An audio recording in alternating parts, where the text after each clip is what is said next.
My parents took my $16,500 to fund my golden brother. So I walked away and watched the perfect fantasy they built crumble without me. I'm a 27-year-old male, and my whole life I've basically been the other son in my family. My younger brother, Billy, who is 24, has always been the golden child. Everything I did was measured against him, and somehow I always came up short. My parents, Frank, who is 63, and Diane, who is 59, didn't even try to hide their favoritism. Dad works as an accountant at some mid-level firm, and Mom's in real estate. They had this perfect vision of how our lives should go, and I never quite fit the mold. They wanted us both to go into finance, law, or medicine, something respectable with a fancy degree they could brag about at their country club. I still remember one time in high school when I won a regional competition for an engine rebuild project. I spent months in an auto shop working on it, even giving up going to winter formal to finish in time. When I brought home the trophy, all my dad said was, "Couldn't you have put this much effort into your calculus grade?" Meanwhile, when Billy got a participation certificate for some business club conference, they took him out to celebrate and put the certificate in a frame on the mantel. I was always good with my hands, liked fixing things and figuring out how stuff worked. After high school, I went to a technical college instead of the fancy university they wanted and became an HVAC technician. Dad actually told me at my graduation dinner that he was disappointed but not surprised. Real supportive, right? Meanwhile, Billy went to their dream school, joined the right fraternity, and studied business like Dad wanted every family dinner turned into the Billy show. His grades, his internships, his girlfriend from a good family. I'd sit there, pushing food around my plate, while they'd gush over how he got some summer associate position at his buddy's dad's firm or whatever. When I started my own small HVAC repair business at 23, they barely acknowledged it. "That's nice, honey," was all Mom said before immediately asking Billy about his internship. The one time I tried to talk about landing a big contract with 3 apartment complexes, Dad just nodded, took a bite of his steak, and changed the subject to Billy's new car. For 3 years, I worked tirelessly building that business. 60 to 70-hour weeks, no vacations, barely any social life. My girlfriend Jamie stuck with me through most of it. She was studying to be a nurse and understood the hustle. We had this small apartment together. I'd come home late, covered in grease and sweat, and she'd already have food ready. It wasn't perfect, but it felt like we were building something together. There was one night about a year into running my business, when I got a call at 2 in the morning from a luxury condo building downtown. Their HVAC system had completely died during a heat wave, and the big companies were all booked solid. I dragged myself out of bed and spent 8 hours in a cramped maintenance room, sweating bullets to fix their system. The property manager was so impressed he signed a maintenance contract on the spot, tripling my monthly income overnight. When I called my parents to share the news, Dad answered, listened for maybe 30 seconds, then said he had to go because Billy just got an interview with Goldman Sachs. They didn't even ask how much the contract was worth. I was saving up to propose to Jamie, had my eye on a ring that wasn't anything crazy but was nice. I started putting away a little cash each month in a fireproof safe I kept hidden in our closet. Old school, I know, but after watching my dad lose a bunch in the market crash, I didn't fully trust banks. Then, last year, everything fell apart. I lost 2 major contracts when a bigger company with more resources undercut my prices. I couldn't make payroll for my 2 employees, good guys who'd been with me from almost the beginning. I had to sell all my equipment just to pay them their final checks. Watching my logo get painted over on the work van was like a funeral. One of the worst days was when I had to let go of Mike, my Maine technician. He had 3 kids and a wife with medical issues, and had turned down a more stable job to stick with my company because he believed in what we were building. Having to tell him I couldn't make payroll anymore, man, I still have nightmares about the look on his face. He didn't even get mad, just nodded and said he understood, which almost made it worse. 2 weeks after I shut down the business, Jamie dumped me. "I can't handle your negativity, and I need someone more stable," were her exact words. I found out later she was already seeing some doctor from her hospital. Guess nurses and doctors is a cliche for a reason. The guy was like 40, with a fancy car and a house in the suburbs.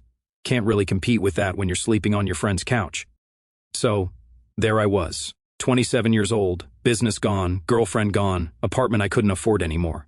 All I had left was about $16,500 in cash savings I'd been squirreling away in that small fireproof safe. Not exactly life-changing money, but enough to keep me from being completely screwed while I figured out my next move.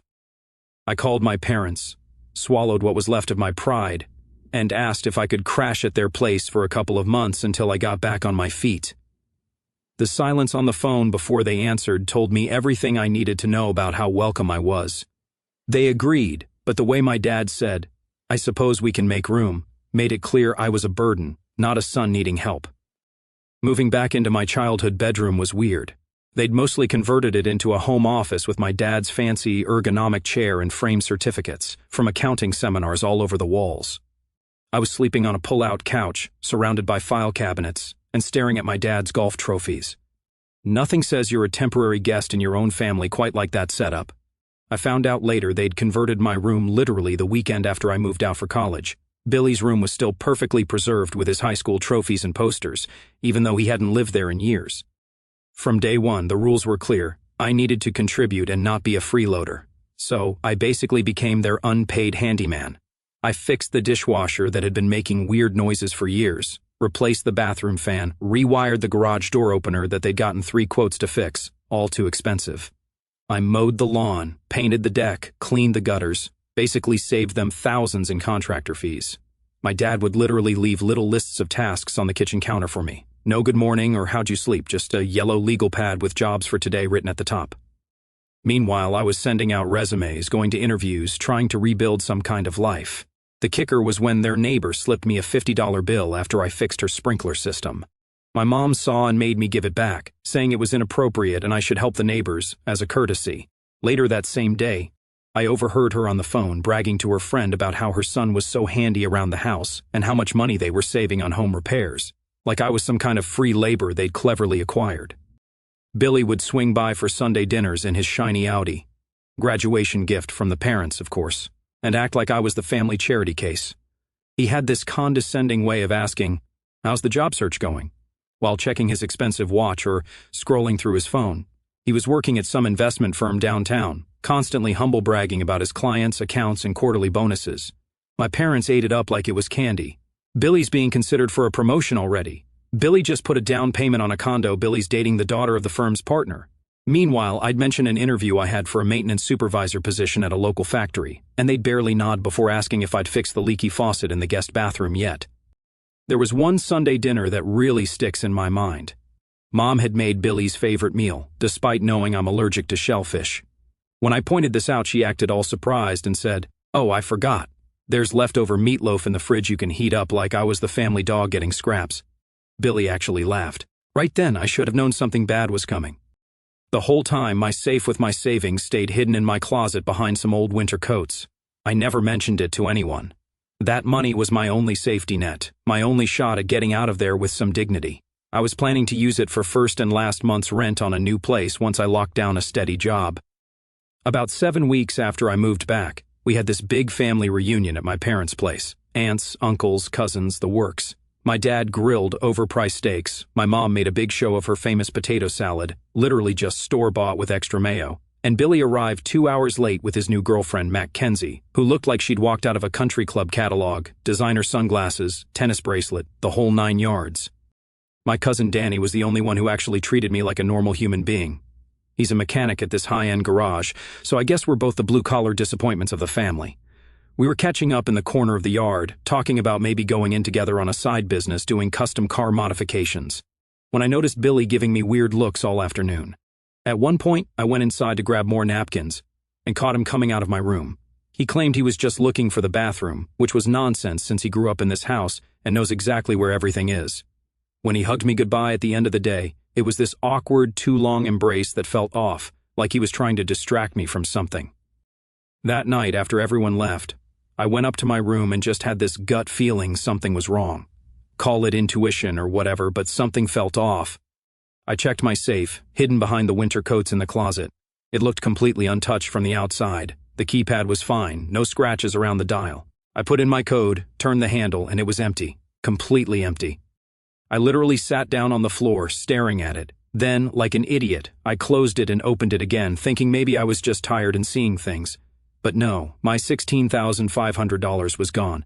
Every single dollar I'd saved, everything I had left in the world. The feeling that hit me was like nothing I'd ever experienced. I tore through the whole room, looking for the money, thinking maybe I'd moved it and forgotten. I hadn't.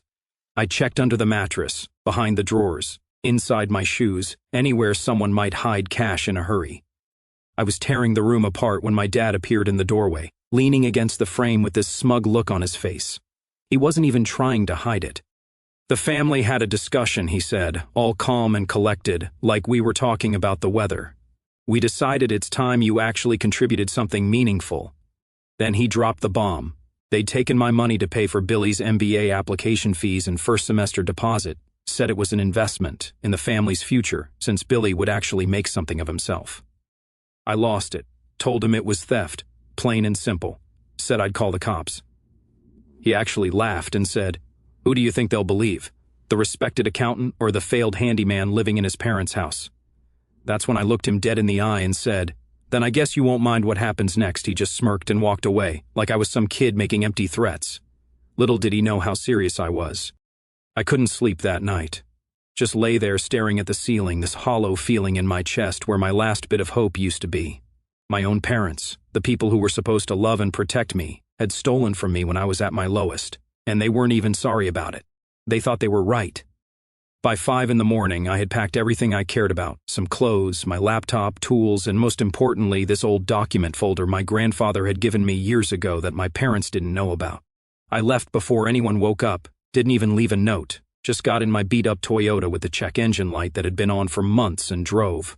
The gas gauge was hovering just above empty, so I stopped at an ATM to get cash for fuel, only to discover my bank account was overdrawn by $37. They'd thought of everything, probably figured I'd try to leave and made sure I couldn't get far. Luckily, I had about $43 in loose cash in my glove compartment, an emergency fund of spare change and crumpled bills, enough to get me on the road at least. By noon, my phone was blowing up. Missed calls from Mom, Dad, Billy, text messages, voicemails ranging from angry, "How dare you leave like this?" to fake concern, "We're worried about you," to actual threats, "You better not do anything stupid or you'll regret it." The most ridiculous message was from my mom, "We've always supported you, and this is how you repay us. By running away in the middle of the night. What will the neighbors think?" Like that was the biggest problem here. What the neighbors would think about their son leaving, not that they'd stolen his life savings. I ignored all of them and kept driving north to my Uncle Pete's place in Maine. He's my mom's older brother, but they haven't spoken in like 8 years. Some big blowout at a Christmas party that no one talks about. He used to be some hotshot in construction management until he got sick of the corporate nonsense and bought this big piece of land in the middle of nowhere. I stopped at a gas station with free Wi-Fi and messaged him on Facebook, the only contact info I had. I waited an hour in the parking lot until he wrote back, "Come on up." Then I called him from the station phone. "Let me guess," he said when he picked up, "they finally showed their true colors." "They stole my money," I replied. "All of it." There was a pause, then, "Get up here, we'll fix this." Uncle Pete's place wasn't what most people think of when they hear cabin in Maine. It was this massive hand-built house on 20 acres with a workshop bigger than my parents' entire first floor, all timber frame construction with huge windows overlooking a lake. He'd built most of it himself after telling his former business partners they could screw themselves when they tried to push him out of the company he helped found. When I pulled up after almost 9 hours of driving, he was standing on the porch with his arms crossed, wearing a flannel shirt with the sleeves cut off despite the cold, looking like some mountain man from a movie. We sat on his porch that night, and I told him everything. How they'd always favored Billy, how they dismissed my business from day one, how they'd stolen my savings and acted like I should be grateful, how they drained my bank account too just to make sure I couldn't escape easily. Pete didn't say much while I talked, just nodded and occasionally cursed under his breath. His dog, this massive German shepherd named Timber, sat with his head on my knee the whole time, like he could sense I needed the support. When I finished, Pete asked, "You still got those trust documents Grandpa gave you?" I did. When my grandfather died 5 years ago, he'd left both Billy and me small trusts, about $35,000 each. Not exactly life-changing, but meaningful. Mine had this weird clause about protection from familial financial interference that I never understood until now. Grandpa was always the smart one, must have seen through my parents' nonsense years ago. Pete disappeared into the house and came back with a folder full of old papers. He dropped it on the table between us. "Your dad borrowed $17,000 from me in 2016, he said. "Never paid it back, kept saying after the next bonus or after the tax return. Funny how it's almost the exact amount he took from you, isn't it?" My uncle had receipts, literal receipts, a signed promissory note from my dad with specific repayment terms that had obviously been ignored. "I've been waiting for the right time to cash this in," Pete said, tapping the folder. "I think we just found it." The next morning, I met Pete's neighbor, Sophia. She's in her 30s, this badass woman who rides a motorcycle and works remotely as a paralegal for some law firm in Boston. When Pete told her what happened, she immediately offered to help. "I've seen this kind of family financial abuse before," she said, typing furiously on her laptop. "You've got more options than you think." She showed me cases where similar situations had played out, helped me understand the legal angles, and made it clear that what my parents did wasn't just morally wrong, but actually illegal on multiple levels. That afternoon, I got another surprise visitor, Olivia, my high school friend who'd gone on to become a forensic accountant. She and Pete had apparently stayed in touch over the years, and when he called her about my situation, she drove up from Boston immediately. "Your timing is actually perfect," she said after hearing my story. "I've been building a case file on your dad for the last year through work. Nothing I could officially act on yet, but there's a pattern of, let's call them, financial irregularities." It turns out Olivia worked for a firm that specialized in tracking down hidden assets in divorce cases and financial fraud investigations. And my dad's name had come up multiple times in connection with clients who mysteriously had money disappear right before major financial disclosures. "This isn't just about your savings," she explained, pulling out her laptop and showing me spreadsheets that might as well have been in a foreign language. "Your dad's been playing a very dangerous game for years. What he did to you was just stupid enough to finally give us a way in." For the first time since finding that empty safe, I felt like maybe I wasn't completely screwed. In fact, I might actually have the upper hand. Over the next few days, we built a strategy. Sophia knew exactly which legal buttons to push. Pete had dirt on my dad going back decades from family gatherings and business dealings. Olivia had actual financial records that showed patterns of suspicious activity. And I had something they didn't know existed, a complete record of all the work I'd done on their house with dates, materials, and what it would have cost them to hire professionals. I kept the log as a way to show potential employers my skills, but now it was something much more valuable, proof of unpaid labor. "This is gold," Olivia said, going through my records. "You've documented approximately $7,300 worth of skilled labor they should have paid for.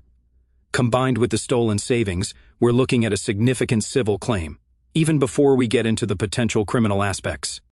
I made 3 calls, one to my grandfather's old lawyer who handled the trust, another to Sophia's friend at the IRS who loved family fraud cases, and a third to my cousin Danny, who I knew I could trust. The legal wheels started turning. Documents were filed, official letters were sent. My parents received the first notice by certified mail 3 days after I left, a demand for repayment of the misappropriated funds plus interest, along with a formal notice that the trust was being reviewed for evidence of unauthorized access. 10 minutes after delivery, Billy called me. "What the heck did you do?" he hissed into the phone. I hung up without answering and blocked his number. That weekend, Pete and I were clearing out his basement when we found boxes of old home videos. Most weren't labeled, but one caught my eye, Frank's 40th Lake House. We watched it that night on Pete's ancient TV. Most of it was boring family stuff, awkward dancing, bad jokes. But about halfway through the footage of the party, there was my dad, visibly intoxicated by the fire pit, bragging to my uncles about financial tricks he used. "The key is to always have money moving," he slurred on the video. "The IRS can't track what they can't see. I've got accounts they don't even know about." Then he laughed and added, "Heck, I could take money from my own kids' accounts, and they'd never know the difference." Pete and I looked at each other. "When was this?" I asked. 7 years ago, Pete said. "Your dad has always been exactly who he is." I made a digital copy of that clip and several others, then sent the file to Sophia and Olivia, who forwarded it to their lawyer friend who was helping us navigate the legal stuff. Olivia was particularly excited about the video. "This corroborates exactly what we suspected," she said. "It's one thing to have suspicious patterns in financial records, it's another thing entirely to have video admission of intent to commit financial fraud." 2 days later, my mom called, sobbing so hard I could barely understand her. "What have you done?" she cried.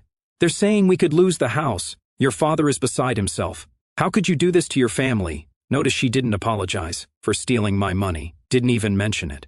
It was all about them, their house, their reputation, their feelings. Classic narcissist playbook. I let her finish, then simply said, "You should have thought about that before you stole from me," and hung up. Pete was sitting across from me at the kitchen table. He didn't say anything for a while, just sipped his coffee. Then he looked up with this gleam in his eye. "Ready to make them really sweat?" A week later, my parents reached out through their lawyer, said they wanted to meet to resolve this situation as a family. They suggested dinner at this overpriced Italian place my dad loves to show off at, the kind of restaurant where the waiter lists off specials that don't have prices, and my dad always orders the most expensive thing to prove he can. Pete and Sophia thought it was a trap, that they'd try to manipulate me emotionally or, worse, try to get me to say something they could use against me legally. But I saw an opportunity. Let them think they're setting me up, I said. Meanwhile, I'll get everything out of their mouths and record the whole thing. Both Pete and Sophia liked the plan. Olivia said she'd come too, sit at the bar to watch. They hadn't seen her since high school, so she'd blend right in. The night of the dinner, I arrived 20 minutes early and got a table in the back corner with good acoustics. I had my phone set to record in my jacket pocket, plus a backup recorder in my wallet that Sophia had given me. Maine is a one-party consent state for recording, so what I was doing was completely legal. They showed up right on time.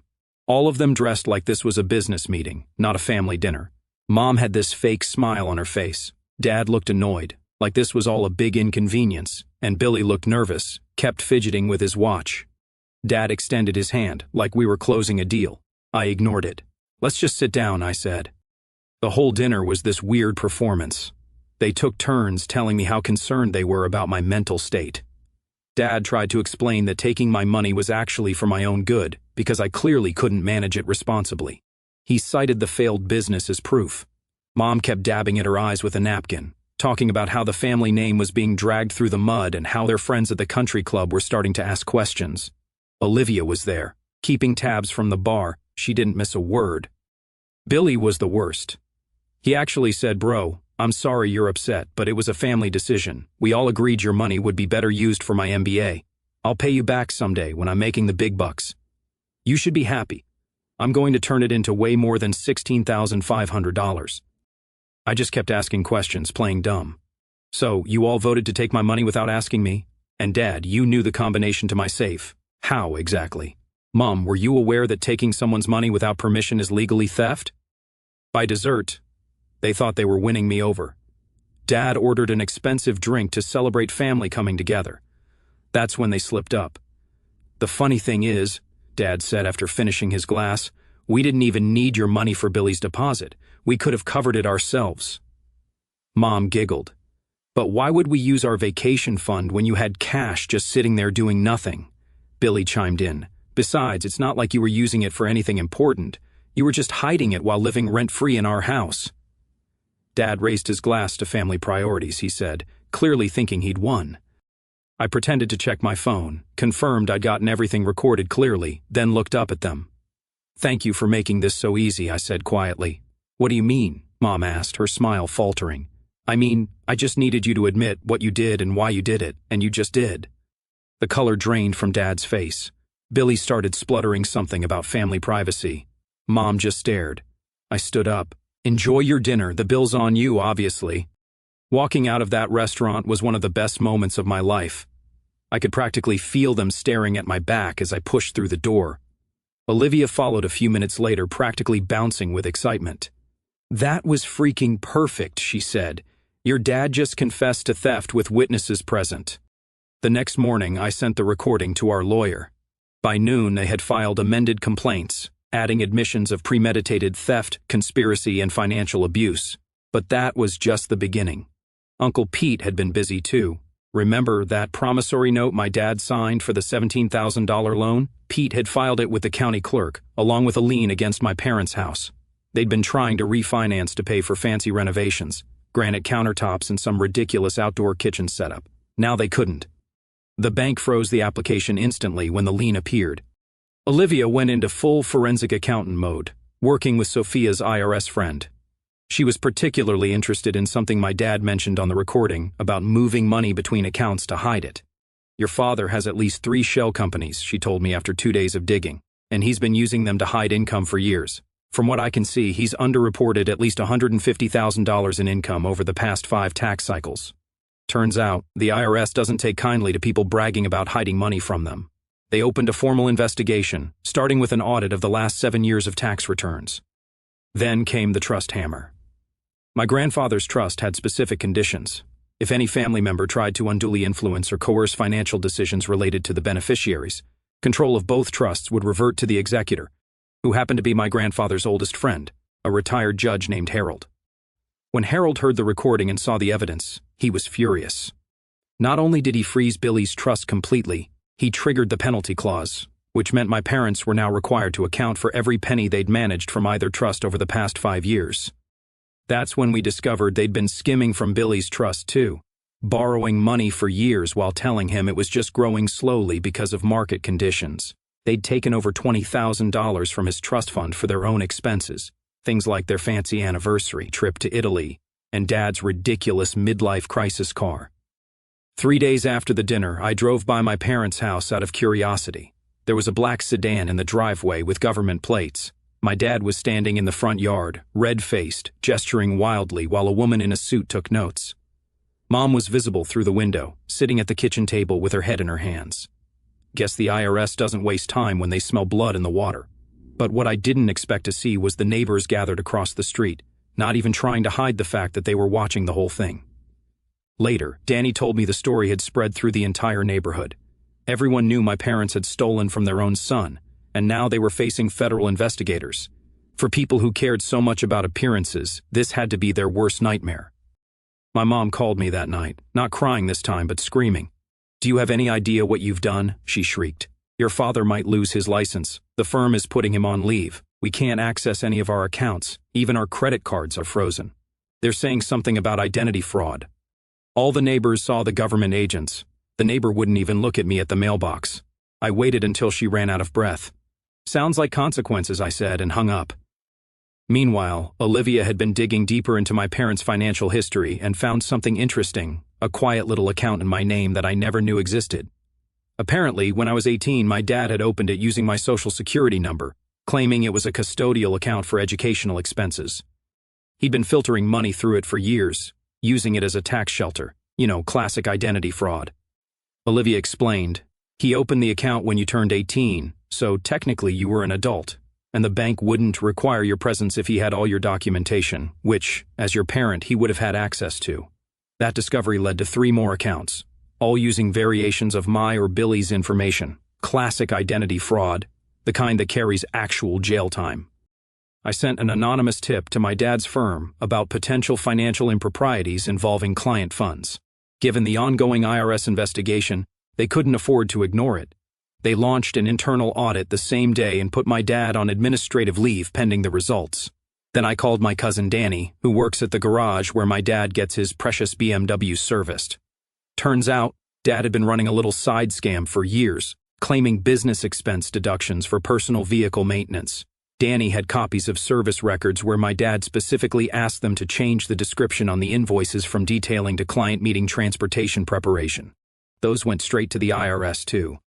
By the end of the week, my dad was fully suspended from his firm. My mom's real estate broker had temporarily deactivated her license pending the investigation, and Billy's MBA acceptance was under review due to financial irregularities in his application. That's when I got a text from Billy, "You've destroyed everything." "Happy now?" I replied with just one word, "Yes." A month into the legal proceedings, I got a call from a number I didn't recognize. It was Mackenzie, Billy's girlfriend. "Your brother is a mess," she said. "He can't sleep, barely eats. Your parents call him crying multiple times a day. They're saying they might lose the house, and he wanted me to ask if there's anything they can do to make this stop. They're desperate." I thought about it for a minute.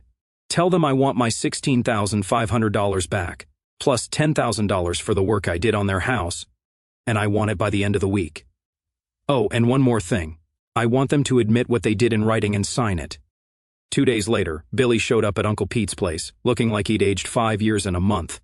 Unshaven, dark circles under his eyes, wearing the same sweatshirt I'd seen him in at the dinner. "They sent me to negotiate," he said, his voice flat. Pete invited him in. We sat at the kitchen table while Sophia and Olivia watched from the corner. Billy started with, "Mom and Dad can get you $12,000 right now. It's all they can access with the accounts frozen. They'll pay the rest in installments." "Not good enough," I said. "Please, they're falling apart. Dad might face criminal charges. Mom cries all day. The neighbors are talking. They could lose everything." "Sounds like a you problem," Pete muttered. I leaned forward. "Here's my final offer, the full amount, $26,500, by tomorrow, plus the signed confession, or the investigations continue, and I press criminal charges for identity theft." "We can't get that much by tomorrow," Billy protested. I stood up. Then I guess we're done here. Wait, Billy looked desperate. What about your car? Would you take their car as partial payment? The BMW, it's worth way more than what they owe you. I glanced at Pete, who shrugged. Title has to be clean, transferred to my name, delivered here with a cashier's check for the remainder. Billy nodded quickly. And then you'll stop everything? All the investigations, the legal stuff, all of it? I'll stop what I can, I said. If I get what I asked for, I'll back off. After some back and forth, Billy finally agreed to my terms. The next day, my parents' BMW pulled up outside Pete's place. My dad handed me an envelope with the car title, a cashier's check for $9,500, and a typed confession signed by both him and my mom. Are you satisfied now? He asked bitterly. You've destroyed our family. I looked him straight in the eye. You did that when you decided your second son wasn't worth basic respect. They drove away in Pete's old truck, and I stood there holding the keys to the BMW. I sold it a week later and used part of the money to buy a decent used pickup truck. I found a job with a commercial HVAC company in Portland, where the pay was good and my skills were actually respected. My parents' lives imploded. Dad lost his job, Mom surrendered her real estate license, and they had to sell their house at a loss to cover legal fees. The IRS investigation revealed they'd been living far beyond their means for years, maintaining a facade of success through financial fraud. Billy's MBA acceptance was rescinded, and last I heard, he was working as an assistant manager at a cell phone store. I still think about my family sometimes, but not with anger anymore. Uncle Pete, Sophia, Danny, Olivia, they're my real family now. The people who helped me when I needed it, who saw my worth when my own parents couldn't. As my grandfather once told me, family isn't about blood, it's about who treats you like you matter.